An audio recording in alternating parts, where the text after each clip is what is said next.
Jacques, it's fall, and I have to say, fall probably is my favorite season in the garden, then spring, then summer, which is almost sacrilegious. And I don't count winter because we don't really have one, at least in San Diego. How would you rank them? I guess I think you're right to rank summer last, but it's also the best at the same time. I know. It's like my favorite harvests are in summertime, but I also kind of get burnt out at the end of it. You know what summer's like? It's like a sin. You shouldn't be doing it, but it's just so good. It's so good. You can't stop. You just can't stop. Well, look who's back on the show. We've got the Garden Hermit back. I'm back and I'm a little bit extra dirty today. I've been busy out in the garden. You didn't shower before you came over? No. Keeping it raw. I'm going to get back out there. I asked him to shower. He didn't do it. But there's a reason why, and it's because you've got a little treat up your sleeve. Yep. A surprise treat. Yeah. I actually didn't know it was coming, but I actually have a greenhouse waiting at home. Mm-hmm. Well, parts of a greenhouse. Still need to get it put together. It's looking good, though. Foundation's in. Yeah, foundation's in. I'm actually really proud of it because the whole thing with greenhouses is that it has to be level, has to be square, and I did it. I'm very happy about it. And you did it pretty fast, actually. Yeah. So my greenhouse is the test run, I guess, and your greenhouse is the perfect setup. But no, we got an email from our friends at BC Greenhouses. They had someone, I guess, just cancel out a greenhouse, and we were able to save it and grab it for our boy Jacques for a little birthday surprise. And so you've got, talk us through the specs. Yeah, everyone wants to know. Specs wise, it's 8x12. I think it's their traditional. Mm-hmm. And the way it's set up is it's going to be glass on the outer walls. So that'll be totally translucent. And then the ceiling is going to be, or the roof, I guess, is going to be polycarbonate. So that's where it's like kind of hazy. You can't like And is it the ridge type or is it a flat? I think it's coming up flat to a point. I want to say. Top cap? I don't know if it's actually curved. That's a good point. I haven't got that far in the manual yet. Well, I saw the books. I was just over there, and there's a crazy amount of instructions. Crazy. It's like a book, like that thick, and it's like 20 by like 10 or something pages. Yeah. And it's well laid out. Nice diagrams. Yeah. But there are a lot of parts. It's the ultimate IKEA project for you to solve, I think. Yeah. So where's it located in the garden? What's the plan with it? What do you want to grow? Give us the whole. All right. So I got my garden laid out. I have two main gardens, basically. I call one like south, one north. The one that's north is where it's located. Okay. So it doesn't really matter in terms of north and south. But the whole thing with the greenhouse is that you want to capture as much winter sun as possible. Mm-hmm. That's actually the only part of my yard where I get pretty good sunlight, especially in the morning. Right now, there's a mulberry casting a shadow, but I'm going to trim it. Mm-hmm. And that should provide enough sunlight throughout the whole time. That's where I had my container garden before. Yeah. So the container garden is probably going to slim down, and parts of it will move into the greenhouse. I was going to say, because when you're in that area, we've done a tour on Jacques' garden a couple times now, and you have like a seed starting zone right in front of it. You have a compost over to the right side, and then you have all your grow bags and your like trees and containers. Exactly. And so it feels like most of that, besides the compost, could get like sucked into the greenhouse space, right? Basically anything that I have left over, if I have any more peppers that I was going to just stop growing, I think I'm going to just bring them into the greenhouse, see how long they'll go. And then just overwinter them from there? Or just see if they'll grow. Continue to go? Like there's not enough sunlight hours, but it'll be warm enough. I honestly think they will, because remember on the Epic Homestead channel a couple episodes ago, we did the overwinter session with the stuff in my yard where we had the jalapenos, the Hungarian bell, which I think that's what it's called, but it's that smaller Hungarian style. Yeah, that's right. It looks like a bell, I guess. It's closer than that than anything else. But those have started to resprout already. Oh, yeah. Because remember we had... Oh, because they're in the greenhouse. Yeah, that was a month ago. Yeah. And that was October into November, and it's basically been summerish weather besides the daylight hours. And so those are mostly resprouted now.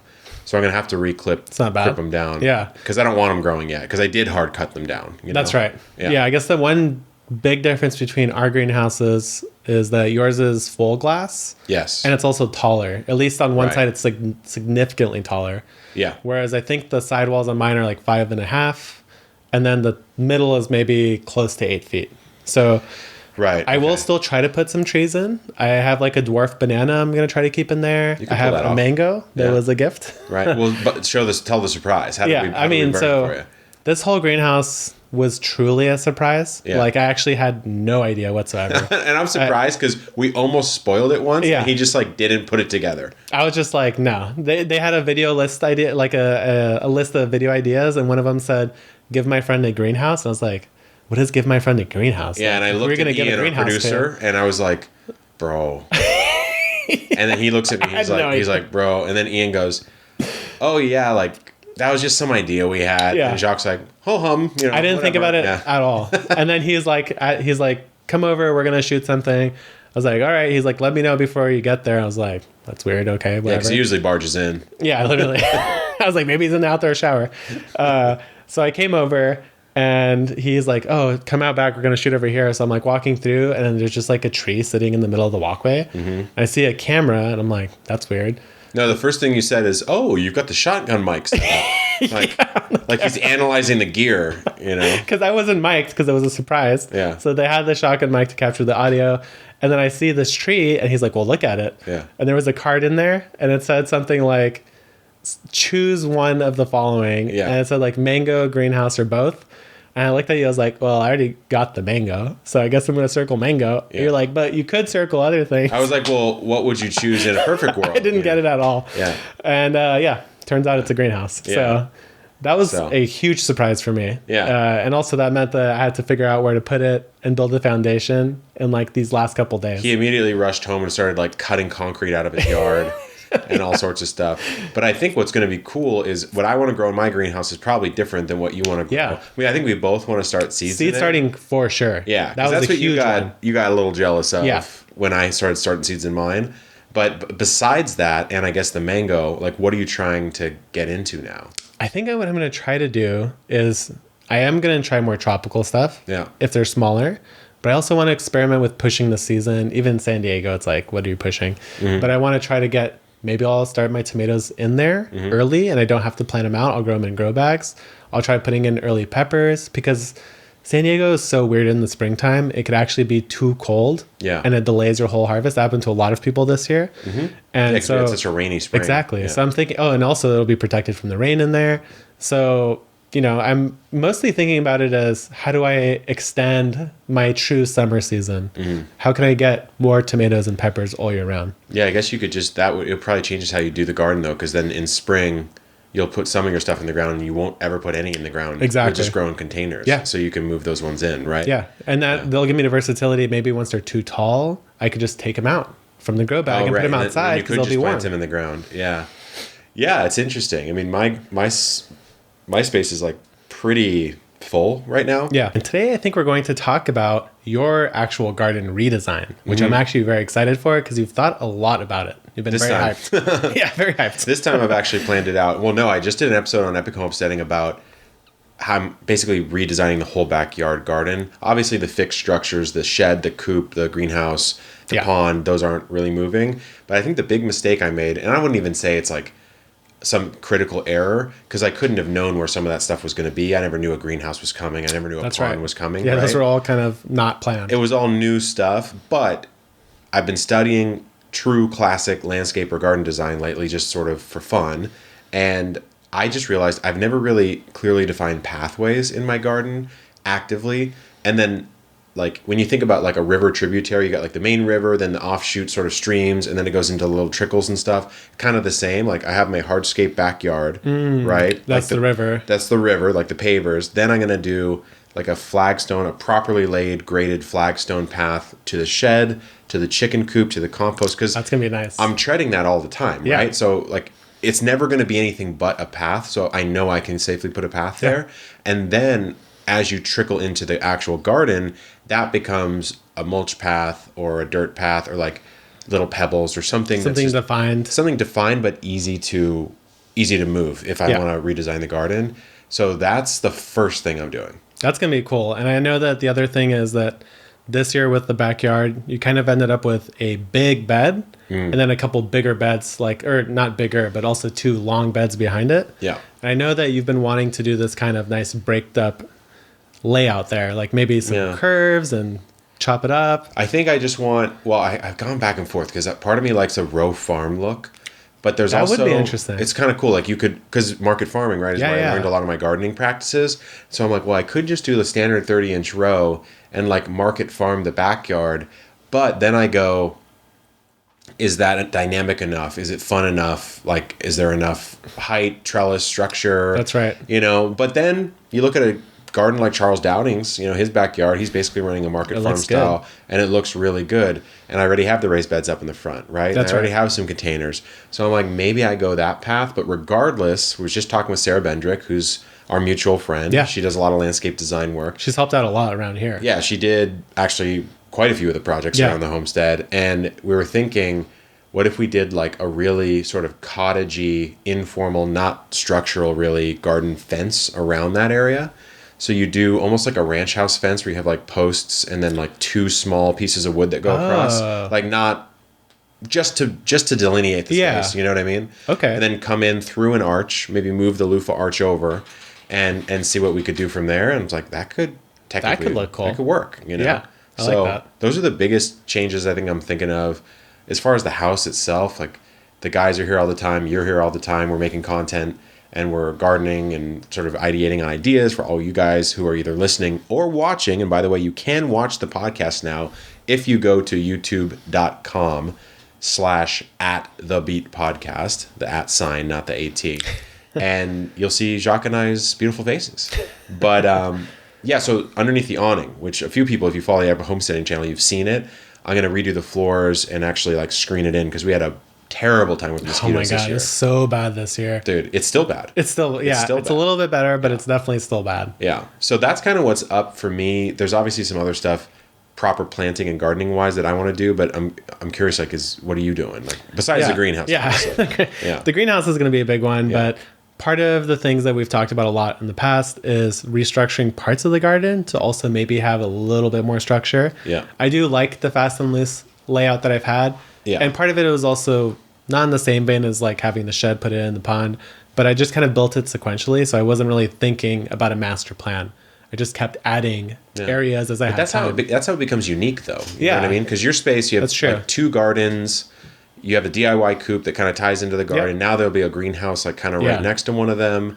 And then I also put the raised beds in the back. So that's also a new thing that I have this year. And you cut off all the, what was it, the ivy that was in the backyard? The ivy was so bad. And then the vine of Madeira.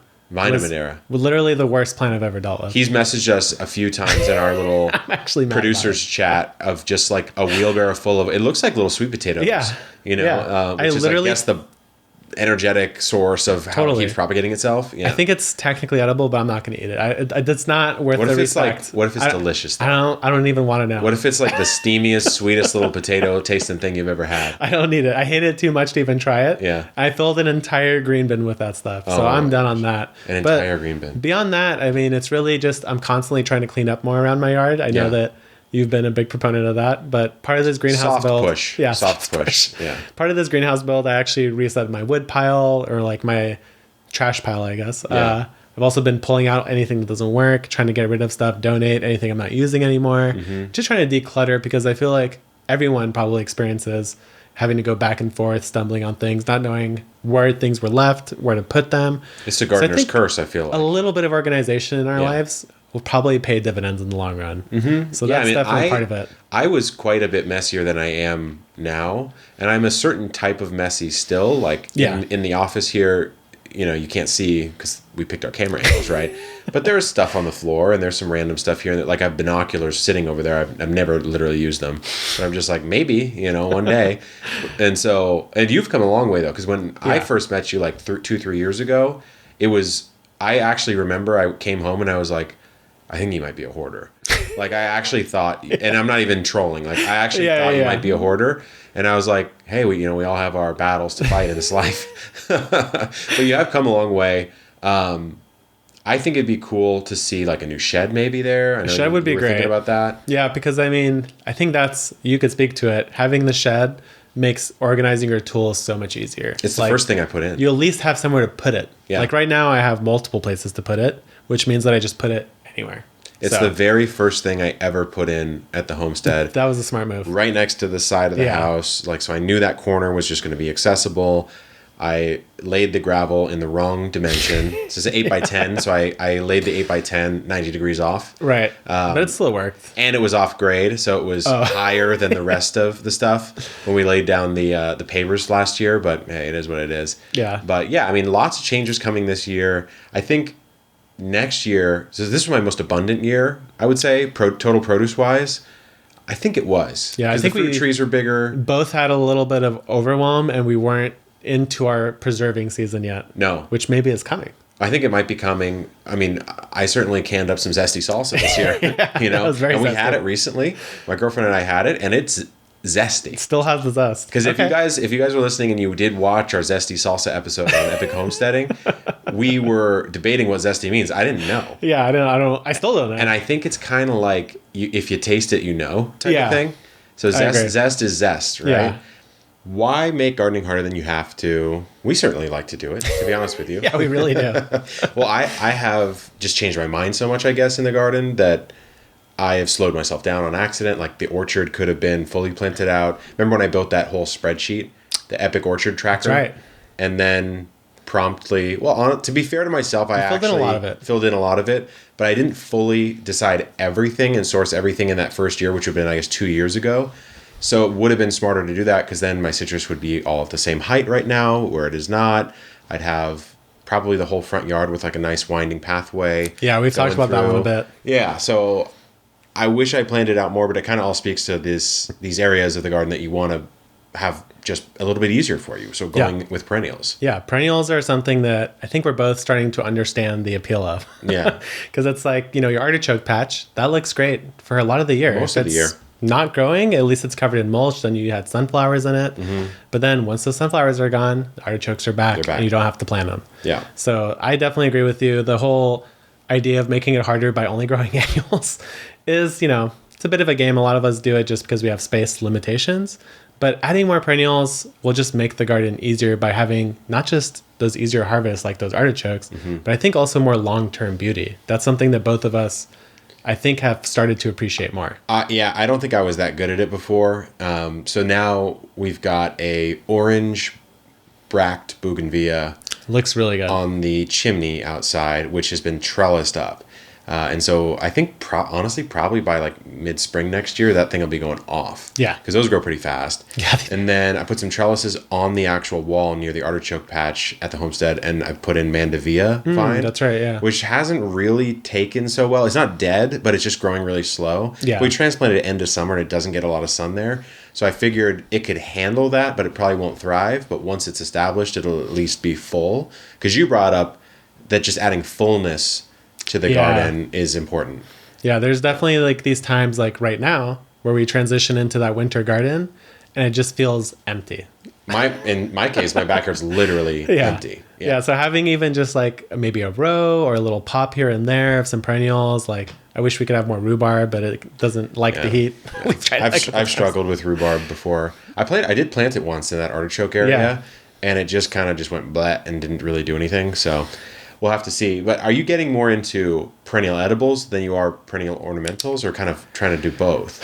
I feel like I'm ready to start doing some more purely ornamentals because I like having a source of not just beauty, but also just having flowers for the pollinators, things like that. Something that will have year-round interest, even when I'm cycling out the garden or just planting things. I want a little bit of height, a little bit of contrast, like you were talking previously. If you have everything just growing at the same time, at the same height, just looks a little bit stale and boring. It looks like a farm. Yeah. So I think like this year, for example, I put in some hollyhocks. And I did not realize that they get like 10 feet tall, but it looks good. Those guys get huge. Well, you snuck a couple into one of my beds once, and they're still sitting there. Yep. And I have to say, they're pretty nice. Yeah, and my Shasta daisy was by far my biggest, most beautiful, like flowering bush that I had by far this year. But it also took up a massive chunk of the garden. Well, you also have the strawflower patch that you've had for a couple of years, which I don't believe is a true perennial, but it's like a self-sowing annual. To me, I'm just going to say it, a self-sowing annual to me is a perennial. That's kind of how I feel. I know botanically that's not correct, but it, from the purposes of decreasing your labor and getting beauty in the same space, checks those boxes. So to me, that kind of counts. But yeah, I'd like to get into, I have to say, like the passion fruit being on my water cistern that's completely covered now. That's a perennial. And to me, I'd prefer that because not only do you get the beautiful flowers, but you also get the fruit. So that's kind of like a super win. Artichoke's another big win. Obviously, an orchard is a huge win. I think the thing I'm missing, not without lack of trying, would be my berries, my whole world of berries. And so raspberries, blackberries, blueberries, I've just struggled with in this climate. And the only thing I really have that's even close would be the grapevines that went in this year. And I think those will actually look really nice because those have taken. They will definitely look nice. Yeah, and you got one that's going on pretty well. I had this one, and it has vines in either direction, maybe 20 feet long. Yeah, which is that's just insane. And that's just one. Yeah, I planted 4. one. And they're each 6 feet apart. Yeah. And so I'm going to have to do some pruning, I think. If they act like yours, I'm going to have to do some pruning. That's one thing that surprised me is how much pruning it actually does need. So I guess it's not a little less work. It does some work. Because if you don't prune it, it gets powdery mildew and then you get sad. Well, yeah, but it's different than the routine of digging it up over and over and over again and replanting, which I think for my raised bed garden, that's probably always how I'm going to operate the raised bed garden, with the exception of perhaps an herb garden that's hot swapped out and never fully cleared probably. Yeah. Or maybe like a medicinal style garden that's a similar approach. That's true. My first birdie's bed is actually an herb bed that I put in on my patio. Yeah. And you don't full clear it. I never full clear it. Yeah. I like pull things out as they end and then I cycle in. I have a couple perennial things like the pineapple sage that looks wonderful. Mm-hmm. But I also have, fortunately, some things that were already on my plot that everybody loves, like the Pride of Madeira wall I have on the back. And it just shoots up all these big purple spires of flowers. And the bees go crazy. So I know that it's worth it. And it adds that beauty. Yeah, I was going to say, just like, choosing. For my pond, right? Like, we did most of the perennials. It's mostly perennials around the pond. Now, some of them haven't really taken. Like, I think we actually lost most of the English thyme by now, which is unfortunate. As the ground cover, we basically lost all the ground covers, and we lost the leptospermum tree, which was kind of actually the biggest piece. Centerpiece. Yeah, the Pride of Madeira though was small, and now that one's really grown looks great. And it's grown in more of a shrubby style than some of the like larger. Because who knows how old the ones you are? I have that you've got literally no idea. They could be like 20 years old. Yeah, like, and they get like 8 to 10 feet when they're fully flowering. Yeah, and you cut out one entirely, didn't you?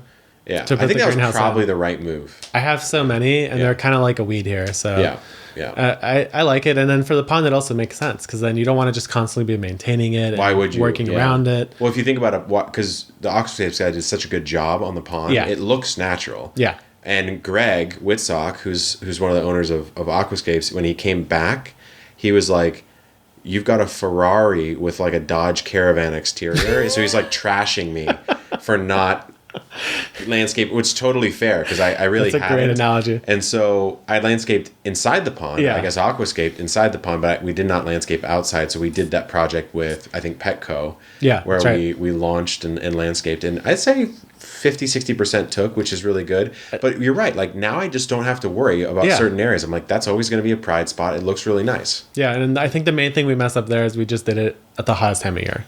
Yeah, if we did it like June, so if we did it like right now, it'll probably be fine. But most of it is fine, and it did grow a lot. Most of it's fine, and most of it looks good, and we'll be cranking probably by spring. I agree. I think I would love to hear from everyone who's listening. What are some nice edible perennials you guys would recommend that maybe we're not thinking of? Yeah, sure. I have artichokes, I have asparagus, passion fruit, grapes, a couple berries. But there's got to be something else, some sleeper delicious kind of perennial out there. I'd love to know. Yeah, Jacques, it's fall. And I have to say, fall probably is my favorite season in the garden, then spring, then summer, which is almost sacrilegious. And I don't count winter because we don't really have one, at least in San Diego. How would you rank them? I guess I think you're right to rank summer last, but it's also the best at the same time. I know. It's like my favorite harvests are in summertime, but I also kind of get burnt out at the end of it. You know what summer's like? It's like a sin. You know, you shouldn't be doing it, but it's just so good. It's so good. You know? You can't stop. You just can't stop. But I agree with you. I think fall's my favorite because it's the easiest. It's so You put easy. Things in the ground, and they just kind of slowly grow. There's less pests. And then the winter kills them off, You're harvesting, you're eating. Yeah. Maybe it gets a little bit hot. Mm-hmm. And then summertime, it's just like go, go, go, go, go. I'm pruning every day. I'm harvesting every day. So I think that's a good order. I'm mad because your birthday month is this month in November. My birthday month is August, and I'm a Leo. And I have to say, August might be my least favorite month in the garden. Because you get there. The worst. Well, it's like it's half. I'm annoyed that there's 7,000 of one thing, right? Like mosquitoes or tomatoes? Well, certainly mosquitoes, but tomatoes as well, or cucumbers, whatever it is. So then you're like harvesting, you're trying to preserve and can, but then you're also, just like when you walk out, the garden just doesn't look as good. And so you're sort of also visually annoyed by that. It's just like work. Yeah, it's just work, and it gets us to, I think, something you're probably a little more skilled at than I am, but I'm coming hot on your tails, which would be like the canning, the preserving. Oh, yeah. And we might just have different tastes as far as what we like to can and preserve. Yeah, I agree. Because I've gone pretty ham this year on sauce. I've done like 10 jars of custom sauce. That's awesome. And we did the zesty salsa together, actually, with actually fully homegrown ingredients. Yeah. Onions, garlic, peppers, and tomatoes were all homegrown. And you got your Italian grandma going on. Yeah. You're drying goods. I was drying peppers up in the rafters of the shed. That one I'm proud of because those actually look amazing. They look really good. They look really good. Yeah. Like I look like a true nona, or a true abuela, whichever culture, I want to be that day, I guess. But don't cancel me, guys. I'm half Filipino. We do the same thing. We dry that stuff in the rafters too. But I've also been busting the sourdough back out. Yeah. So I don't know where you're at this year with like your canning or preserving. So in terms of canning, I've just never got into it. We Full did some. You were talking proper canning. Yeah. Yeah. Well, for sure, I've never done that. I guess you haven't either until you got the canner. Until I got the canner, yeah. But we did do some like pickles, like quick pickles, like green beans and stuff last year. But this year, we kind of didn't. Were you just eating it all? We were mostly eating it all. Yeah. Anything I didn't eat, I just froze. I have like 2-gallon bags of Roma tomatoes frozen, maybe 1 bag of sauce frozen. Do you have a chest freezer or no? Yeah. Oh, we got a chest freezer, and that was kind of like the compromise. Because the freezer, it's easy. You just put it in there and you forget about it. Yeah. I don't think it lasts as long. And maybe no, but it's easy. In some qualities, it can be like a little bit worse. But I do want to try doing more canning. And I think fall, our favorite season, I guess, is also the best time for sourdough. Because for me personally, I don't know how you are, but I'm ready for soup season. Oh, I've been making it. I love. Oh yeah, I've got your PLS. Oh yeah, the classic PLS, the old Kevy special. I've been making. So basically, here's how it went down. I whipped out my 3-month-old refrigerated sourdough starter that was straight black on the top. Yeah. Not black moldy, just like very acidic, and it's got that black liquid on top. Dumped it off, scraped off the first inch, and underneath the first inch, we're looking at white gold. It was looking good, And so I was like, I think I can bring it back, but it's going to be so acidic that I need to do almost a full discard. Yeah. So I did like the Mike Vayona classic of Rose Hill sourdough, where he recommends sometimes just doing that full reset. You just basically leave the debris that you can't scrape off the sides in the starter. So you basically discard almost everything. Wow. And then you just I did a 1-to-1 water flour ratio, brought it back up to like a third of the jar. And it took a while to reset because there weren't as many, microbes or whatever in there doing the fermenting. But once it actually did come back. And so I made sourdough, made my first loaf, nice little score pattern, didn't forget a thing, Because I had done this fitness challenge, remember? Yeah. And so I hadn't made sourdough since early June. So I hadn't eaten bread in like 80 days or something like that. And then I started busting it back out. I make the loaf. As soon as I pull that loaf out the oven in the morning, like last week or something, my girlfriend's like, what are we going to have with that for dinner? Maybe a soup? And I was like, say less, because... You know me and my potato leek soup. Yeah, that's the PLS. Basically, it's a fetish at this point. I love potato leek soup. I know that you do too, though, right? I mean, you're a fan. Yeah, it's amazing. For me, though, I think the biggest difference is something that you're always like, what are you doing with all these beans? It's like, we eat a lot of beans and bean soups, and I think you've never really got into the bean soup game.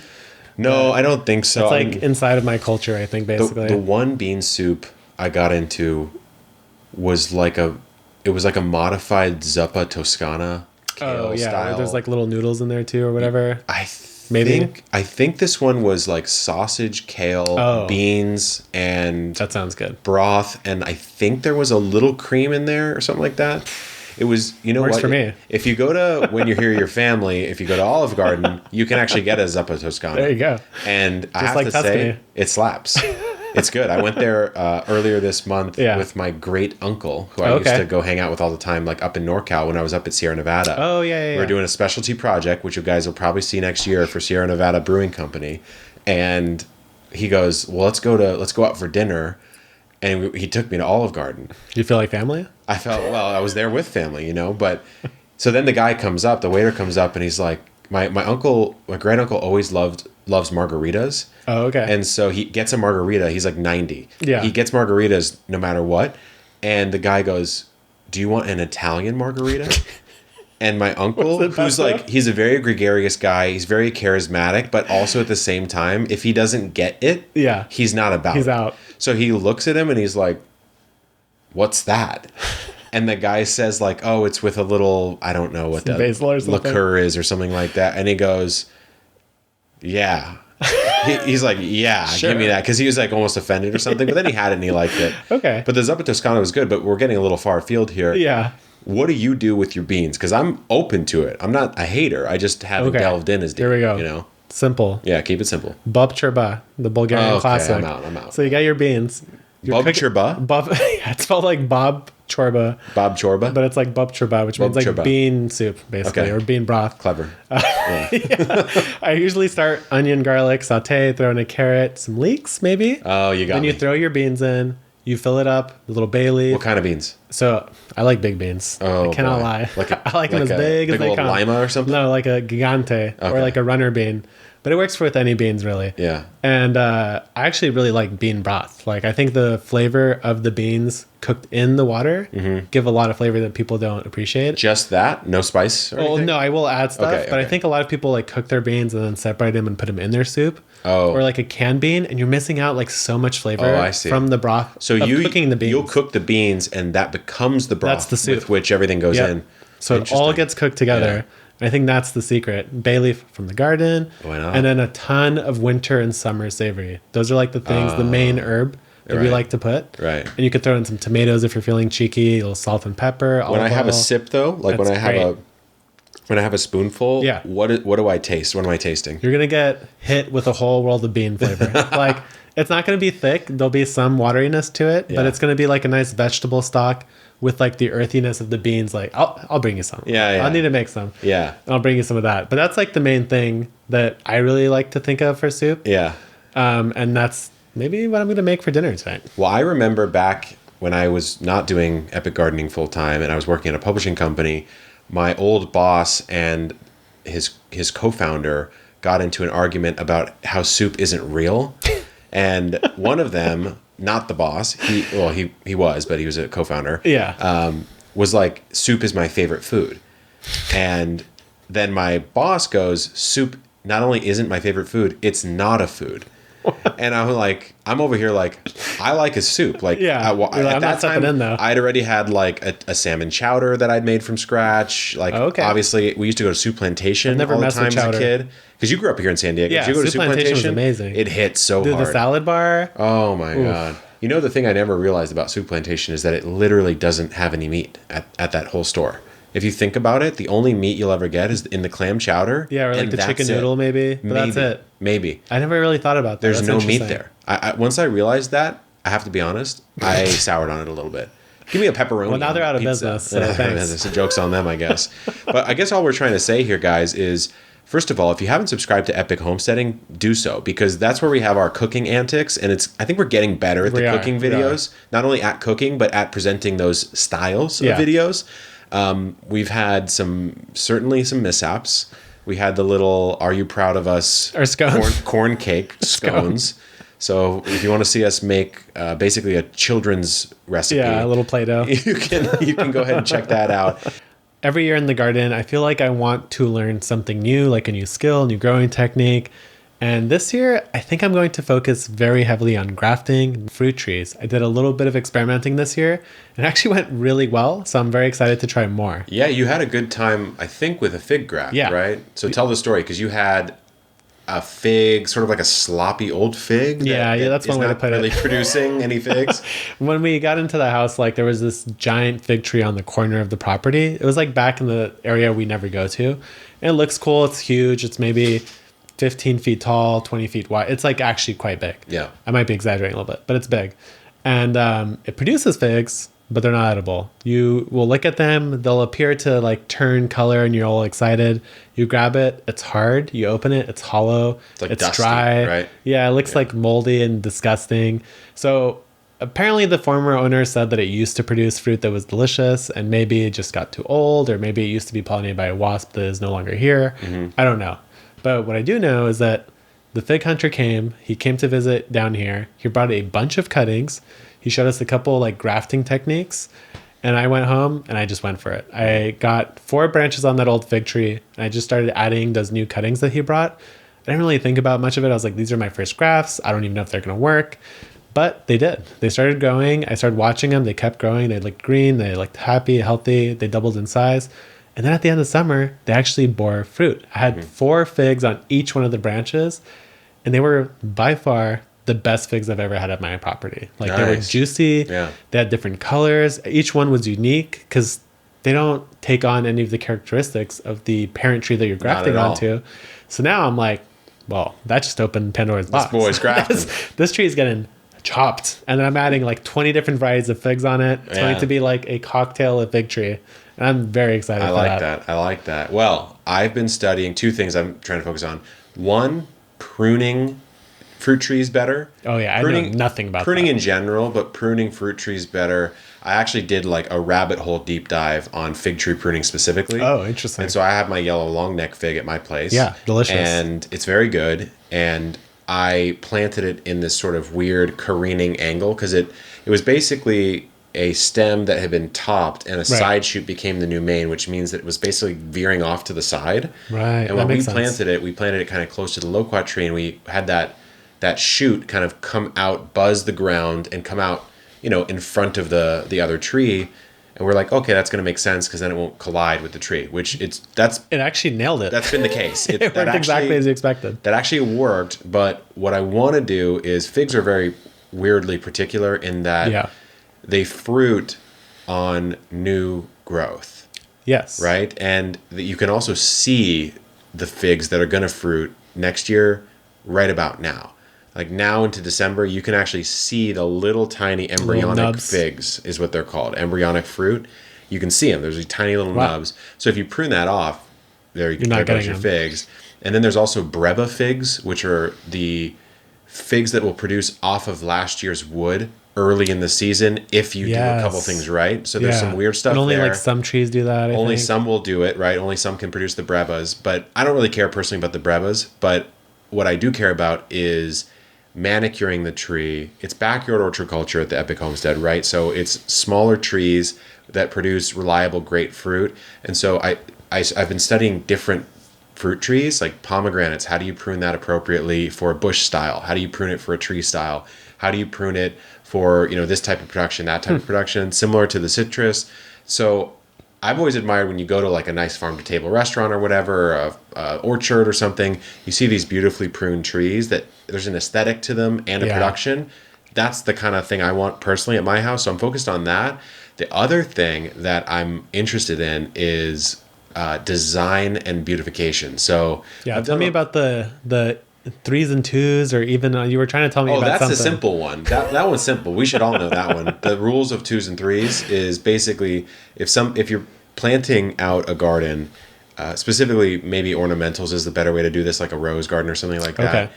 If you want to call attention to a space, you can plant in 2s.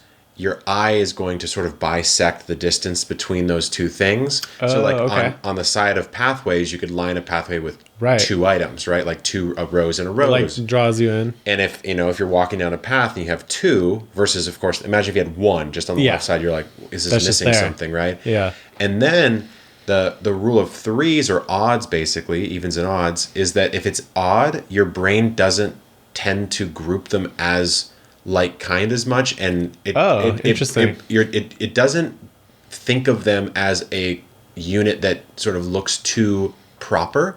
It makes them look a little bit more natural. That's new to me, actually. Right? I've never heard that. Because imagine you go out into, let's say, my backyard, right, where my apricot tree is. Mm-hmm. Let's just say there's one more apricot tree right next to it.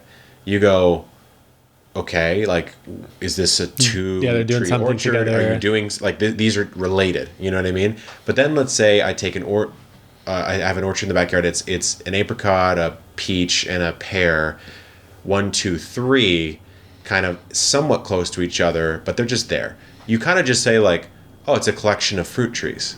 Oh, okay, I get what you mean. You know what I'm saying? Yeah. It doesn't feel like you did something on purpose, right? As much as you're like, it's just there. And so whenever you're in doubt, natural. It's a little more natty, yeah. And so I'm learning that. Okay. I mean, I'm studying pathway designs. I'm studying textures and heights and all that kind of stuff. I guess I'm evolving a little bit. Yeah, for me, I'm also trying to evolve and doing that like last bit of understanding that I've kind of been pushing away, which is actually being good at disease and pest identification. I have been picking up a few along the way, but diseases in particular can be quite hard, especially when it's just like a brown spot. But it's like, does the brown spot have concentric rings? I know. Does it have like a bias to one side of the spot? Line and through it or something? Yeah, and it's like, well, that could be this disease or that, and then you do something different. Yeah. So I would love to have more of an understanding of the disease cycles, because I think that'll help us become, well, obviously it'll help us become better gardeners, but it'll help me understand like, oh, I keep getting fungal diseases specifically. I need to be more careful about watering or airflow, maybe more spacing. And that's kind of like, I think that there's never a last unlock, but it's another big unlock into diagnosing and improving the garden over time. So some skills, some knowledge, trying to pick up some of those. Yeah, something I really want to get into too. Pests, I think I'm decent on. The disease, though, it's harder, right? Yeah. It's not a living animal. It's just harder to ID. Yeah. What would happen if you buried food scraps in the garden is a question we've asked ourselves a few times. A lot of gardeners actually have asked this question. We answered it this year. I think in the most comprehensive way someone has yet to on YouTube. Yeah, and I agree. We found some interesting results. I don't think anything we were extremely surprised by, but some interesting demonstrations of gardening principles we talk about a lot. Yeah. And so why don't you break down the initial setup? Yeah, so the initial setup, I believe there were 6 tomatoes, yes. That's it. One was a control, so we just put it in the ground, didn't put anything else in it. The next one had like random weeds and cuttings from the garden. The other one had the food compost bin from your kitchen counter. Then there was the leftovers. I had my sloppy spaghetti and beans that we dumped in the hole and put a tomato on top of. And the sourdough starter. A nice goopy mess. And the fish heads, a very classic one. That one, we put quite a few catfish heads. That was really fascinating when we dug that out. And the last one is another classic that you hear all the time, which is place an egg under your tomato. Maybe it hatches into a chicken. Maybe it fertilizes your tomatoes. Calcium right. For blossom end rot, which is a myth, by the way. It's just a watering problem. But we learned a couple different things. First of all, almost everything broke down. Yeah, I would say so. I mean, the only thing that we saw left were eggshells, and even those were crumpled and brittle. Yeah, which was surprising because most of the research I've seen on eggshells is that they're there in like 3 years. Yeah, that's true. Actually, which that's a good point. Honestly think they might have not been there in 3 years. No, but based on how much was gone. Based on how much was gone, because I cracked them in the video. I cracked the egg, dropped the egg in, and then dropped the eggshell in. I didn't like crumple the eggshell. Oh wow! So it was like big halves of eggshells. Yeah, and they didn't come out that way. So that I found interesting, and then the catfish was really surprising. Yeah. So basically, we had, I don't remember how many heads, but too many according to the comments. Maybe we botched that one a teeny bit. Yeah. But I guess I didn't set up the full premise. We put these 6 tomatoes that were all the same variety, same spacing, same watering, and then after the end of the season, we fully dug them out, weighed all the harvest, compared the yield, the color, ripeness, and then also saw what was left. And the catfish heads, we dug it out, and it was entirely like bones that you would see in a museum clean. Like they were absolutely picked clean, raw calcium left, and it just was skeletal mass. That tomato did the worst. Absolutely. And I guess it's not too surprising because the fish head meat, we speculate, is probably the hardest to break down in the soil. It's certainly the most complex organic fats matter. And proteins and scales. Yeah. And that tomato was not happy. It just didn't produce well. No. And then, that thing had 2 things going wrong for it. So let's think about the egg. So what won? Yeah. The control experiment and the egg experiment did the best. Yeah, maybe close enough to call it a tie. I would say they're pretty much a tie. I think if we're being really particular, the control actually did the actual best. Yeah. The most ripe tomatoes, the most tomatoes, and I think a decent amount of vegetative mass as well. Yeah. Oh, yeah. That was another comparison. Yeah. But so the eggs, I think, basically were effectively a control because it's just water mostly and protein and light fat. It was not gone much in there in a couple days. Your pasta and your sourdough and your beans, that was relatively complex. Yeah. The sourdough was literally a little fermented. Yeah, a little fermented. But then the the surface area of the fish, I think, was another problem. Right. So it was complex material. We didn't cut it up at all. We didn't cut it up. It was just a big old head and fillet. I think it was like 2 fish, basically, which is well more than people recommended, which I think that's a fair critique. I think if we had just put 1 catfish head on the bottom, that would have been closer. One thing we should have controlled for in that experiment is the total mass added should have been the same. I remember, it's funny because I remember you actually said that at some point, and then I think we were just in the mix of doing it all. Yeah. We didn't think about it. We're in the throes. Yeah. And we're in the throes a lot now because we're going to be bringing a whole bunch of experiments across the garden, especially next year. I think that's going to be really fun. I have some very weird ones planned. Oh, okay. I haven't even heard them all. Yeah. But I think to kind of like talk more about this tomato thing is our end thought is that compost works well. Mm-hmm. And that's what we were trying to do, is compost underground. Mm-hmm. And maybe, like some other people speculated, is if we buried all those things and waited like a month or a couple weeks and then planted the tomatoes, could have been an entirely different experiment. Because we don't know how fast or when those things actually broke down. That's the thing. And I actually, spoiler, that is going to be one of the ones I'm hoping to test next year. It's just going to take literally half a year to do it. Because I got to bury for 3 months and grow for 3 months. So it's going to take half a year. So hopefully I can get that done. I'm excited for that. This is what we do for you guys for videos. So sloppy catfish heads. If you're not out there checking our YouTube out, then you're really missing out. But those are some of our findings. I mean, in the end, we talk compost all the time. That's broken down organic matter. Yeah. So just put that on top of your soil, and you're in a good spot. Every year, we try to grow something a little bit different. This year, I have a couple things I'm going to be adding, a couple things I'm going to be changing, especially given that I have a greenhouse. Now I have to think about that. Well, give me your hot take. What are you not growing next year? What am I not grow this growing? Year? Ooh, honestly, too many tomatoes. Oh wow! I know. Never I can't believe I would have said that out of your mouth. But that's a sin. I keep lying to you guys. I'm sorry. I keep telling you I'm going to grow less varieties and still grow a lot of tomatoes. And I keep like, let me just add one more variety here, one more variety there. It was a slop fest this year. I had way too many varieties. I didn't get what I wanted. So I think this year, I promise, guys, I'm going to grow less varieties, but I will be growing them. Look right into the camera and say that, Jacques. I'm going to be growing less varieties. I'm not less tomatoes, and I'm going to space them more. Okay. That's for sure changing. Okay. And also melons, I might be entirely out on. I got so burnt out on them. Here, they do well. I think it's because you have more like open sunspots. Yeah. But they just, no matter what I try, they just take so long, and then I just feel like they're not as good. I think in my garden, they do better because I have an area that I can just let them be melons, right? Yeah. I can let them fully sprawl. I try to contain them. Right. And so I think that's why I will say, I think this was one of my more balanced years in the garden. I only had, I think, 10 tomatoes. Yeah, you were actually very well constrained on that. I was low on tomatoes, maybe 12-ish or so. I had a couple volunteers. And then I did plant that tomato sauce garden, but that's a separate use case. It's just a bunch of tomatoes as one goal. Yeah.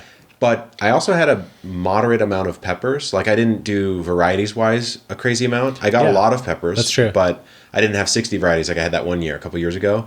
And then the rest of the crops, I didn't have some absurd abundance, which sounds silly because I said this is one of my more productive years, but it was a balanced production. It wasn't like overabundant in one particular thing. I think next year what I'm focused on, though, this is one of my more frustrating years as far as there's a lot going on outside of Epic, in personal world, etc. And I didn't quite get the quality of yield that I wanted. So I want to try to get picture perfect produce if I can. Yeah. I'm at that phase. I don't think you have to do that if you're a gardener. I don't even think it's something you even really need to aspire to.